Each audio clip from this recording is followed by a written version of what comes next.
আসসালামু আলাইকুম বন্ধুরা, কেমন আছেন? আশা করি অনেক ভালো আছেন।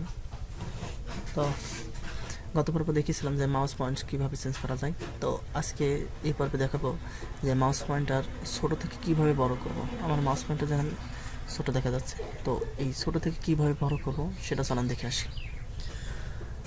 প্রথমে রাইট ক্লিক করব, রিফ্রেশ করে নেব। রাইট ক্লিক করার পরে পার্সোনালে চলে যাব। এখান থেকে থিমসে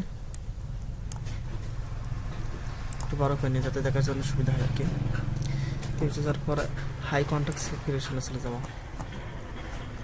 এখান থেকে মাউস পয়েন্টারে যাব, যাওয়ার পর এখানে দেখেন দেখা যাচ্ছে যে মাউসকে কত বড় রাখবে, ঠিক আছে এটা।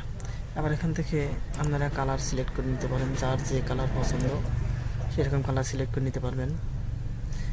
এটা ইনভেন্টেড, এটা হচ্ছে কালো জায়গায় যে সাদা হবে আর সাদা জায়গায় যে কালো হবে, যে আপনার যেরকম পছন্দ, যার যেরকম পছন্দ সে সেরকম করে এটাকে ফিক্সড করে নিতে পারবেন, ঠিক আছে। তো আশা করি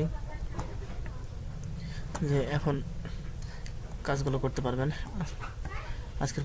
আজকে এই পর্যন্তই। তো আগামী দিনে আরও কিছু গুরুত্বপূর্ণ কিছু সেটিং আপনাদের মধ্যে তুলে ধরবো ইনশাল্লাহ। এই পর্যন্ত ভালো থাকবেন, সুস্থ থাকবেন। আল্লাহ হাফেজ।